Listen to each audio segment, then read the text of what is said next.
Halo para kaum rebahan dan pengangguran. Apa kabar kalian? Semoga baik-baik saja ya. Di kesempatan kali ini Ragarin akan menceritakan tentang seorang wanita bahenol dan cantik bernama Bianca yang mengambil pekerjaan sebagai pengasuh anak selama 1 malam. Selama mengasuh, Bianca bertindak baik dan sangat asik, bahkan tak butuh waktu lama dan kamu udah sekali akrab dengan anak yang diasri itu. Akan tetapi tanpa diduga Bianca ternyata punya rencana jahat pada anak tersebut. Nah, bagaimanakah kisah selanjutnya? Daripada kalian penasaran, yuk langsung aja kita ke alur ceritanya.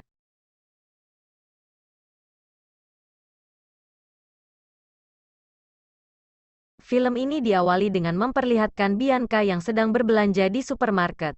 Dengan ditemani sahabatnya yaitu Emma sembari mengambil makanan, Emma sedikit curhat tentang pria yang sedang dekat dengannya yaitu Eric.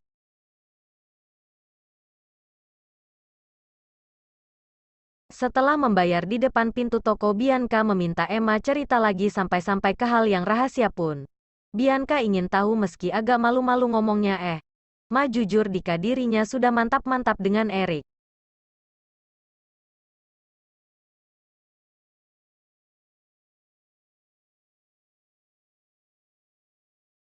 Mendengar itu raut wajah Bianca seketika berubah jadi bete, juga menyuruh Emma tidak usah menemaninya kerja. Entah ada yang salah dengan cerita Emma atau tidak, tapi sikap yang gak itu membuat Emma bingung. Don't worry. Thanks. Take care.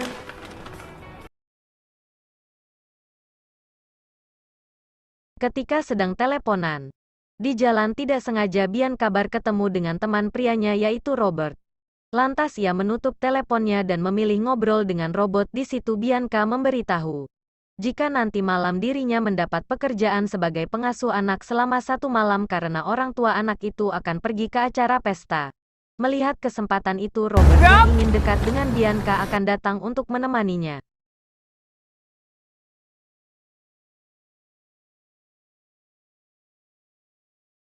Di sana Bianca disambut baik oleh Nyonya Pakita. Ia pun memperkenalkan Bianca ke suaminya, di mana setelah melihat Bianca, jiwa-jiwa omong genitnya pun keluar. Karena Bianca sudah datang, Pakita bersiap untuk packing sedangkan saya mengajak Bianca berkeliling melihat isi rumah. Di sisi lain, terlihat pasangan parubaya bernama Sam dan Pakita tengah membahas soal pengasuh. Di mana Bianca adalah pengasuhnya. Awalnya tidak setuju putrinya diasuh orang asing, tapi setelah dibujuk Sam ia pun menurut saja. Sementara itu di luar rumah nampak sudah datang. Di tengah obrolan putri sematawayang Samber Rama Nicole datang mengejutkan mereka. Di saat itu pula saya memperkenalkan putrinya ke Bianca. Di samping itu Pakita merasa cebokor melihat keakraban suaminya dengan Bianca, lantas ia mengambil alih untuk mengajaknya berkeliling.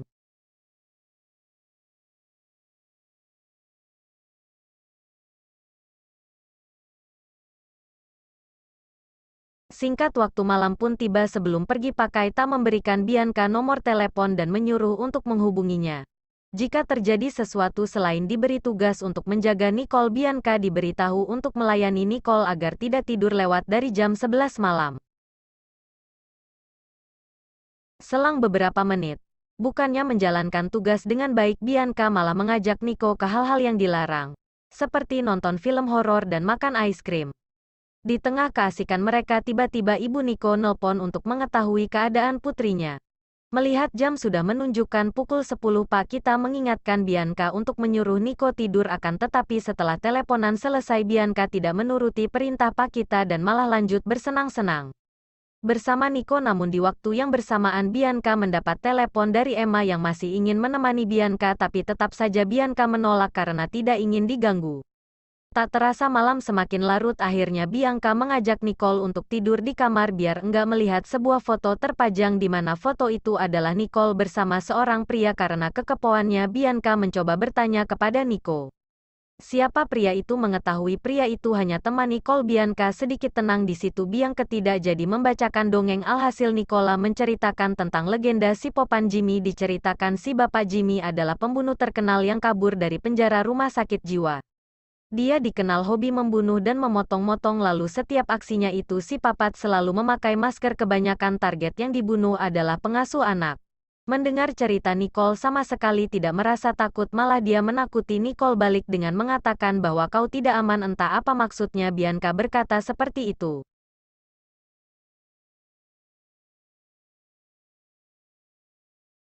Setelah Bianca pergi rupanya Nico belum juga tidur, bisalah ia bermain ponsel. Mendadak Nico melihat sekelebat orang.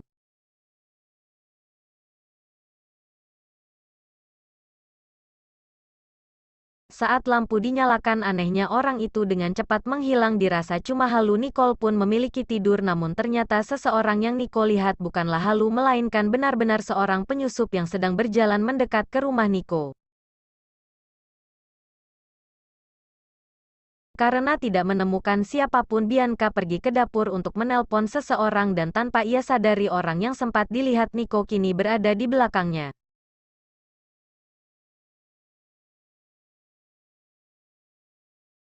Tanpa diduga ternyata orang itu doi biar kaya yang bernama Charlie, di mana kedatangan Charlie ini rupanya sudah direncanakan sebelumnya oleh Bianca untuk melakukan sebuah ritual sekte daring di rumah Nicole, di mana para pengikutnya disuruh membuat film-film sadis yang mengorbankan seorang wanita maupun pria yang masih ting-ting. Lalu untuk melaksanakan ritual mereka harus menggunakan belati dan membaca mantra. Oh, ternyata ini alasan Bianca bete ke Emma dan kepo soal Nicole bersama cowoknya itu, dan setelah Nico sudah diikat saat itu juga mereka memulai ritualnya.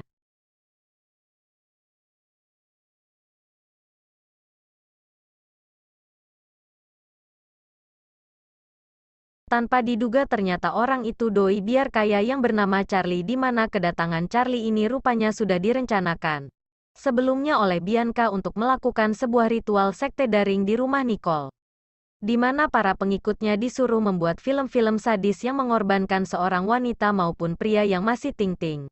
Lalu untuk melaksanakan ritual mereka harus menggunakan belati dan membaca mantra. Oh, ternyata ini alasan Bianca bete ke Emma dan kepo soal Nicole bersama cowoknya itu, dan setelah Nico sudah diikat saat itu juga mereka memulai ritualnya.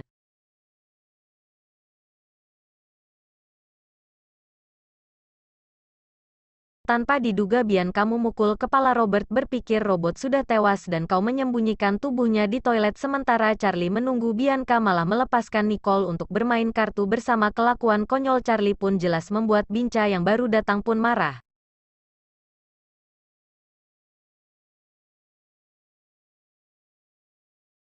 Di tengah pembacaan mantra tiba-tiba terdengar suara bel berbunyi, lantas Bianca menunda ritual untuk mengecek sedangkan Charlie menjaga Nico. Begitu pintu dibuka rupanya yang datang adalah Robert. Dengan segala ribuan alasan tak mampu membuat robot pergi hingga akhirnya Bianca mengalah dan membolehkan Robert masuk.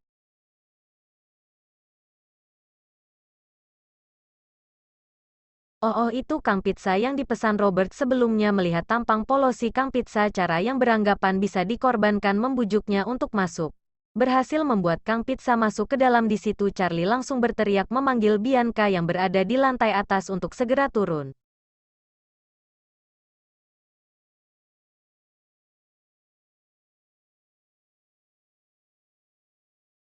Usah mengikat kembali Nico, Bianca bertukar posisi dengan Charlie.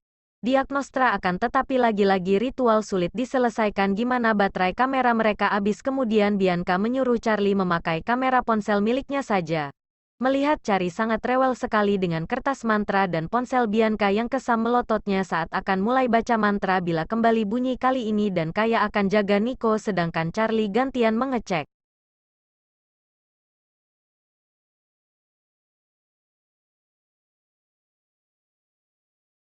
Sambil diiringin musik, Charlie dan Bianca sengaja menggoda Gang Pizza untuk memulih keamanan soal cacingnya. Setelah mengetahui Kang Pizza masih disegel, ritual pun dimulai.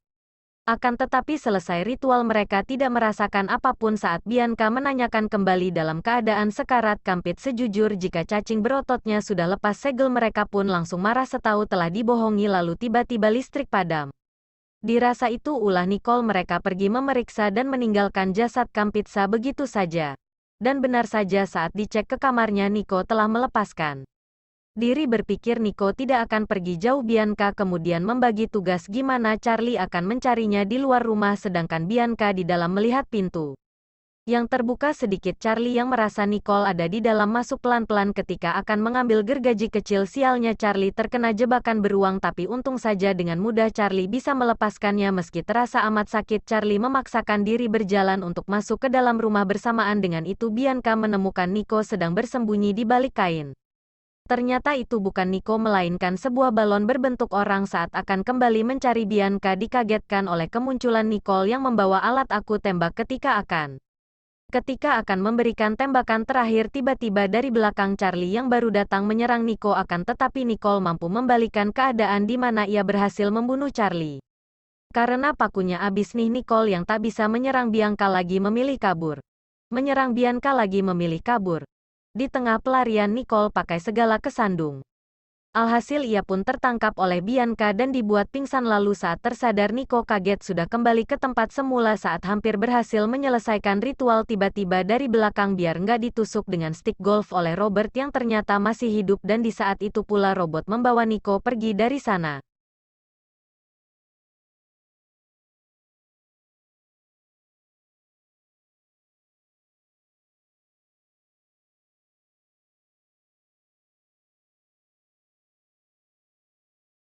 Di saat itu pula robot membawa Nico pergi dari sana meski sudah dilarang masuk tetapi Pak kita yang khawatir dengan keadaan Nicole menerobos masuk saat saya menyusul istrinya di situ. Ia menanyakan soal Nicole. Polisi pun memberitahu jika Nicole dinyatakan hilang padahal yang sebenarnya Nico saat ini tengah diculik oleh Robert dan dibawa pergi ke tempat yang jauh dari perkotaan. Sesampainya di sana robot membius Nico dan membawanya masuk ke rumah mewah. Ketika masuk ke ruangan di sana sudah ada banyak orang dan Emma-nya menunggu kedatangan Robert. Ternyata Robert dan Emma merupakan bagian dari pengikut sekte juga dan sudah dipastikan kali ini nasib Nico tidak akan selamat walaupun berakhir dengan menampilkan psikopat Ginny yang sedang berdiri mencari mangsa. Dan film pun selesai. Jangan lupa dukung saya dengan cara like, subscribe, komentar, share video ini ke teman-teman kamu atau tetanggamu.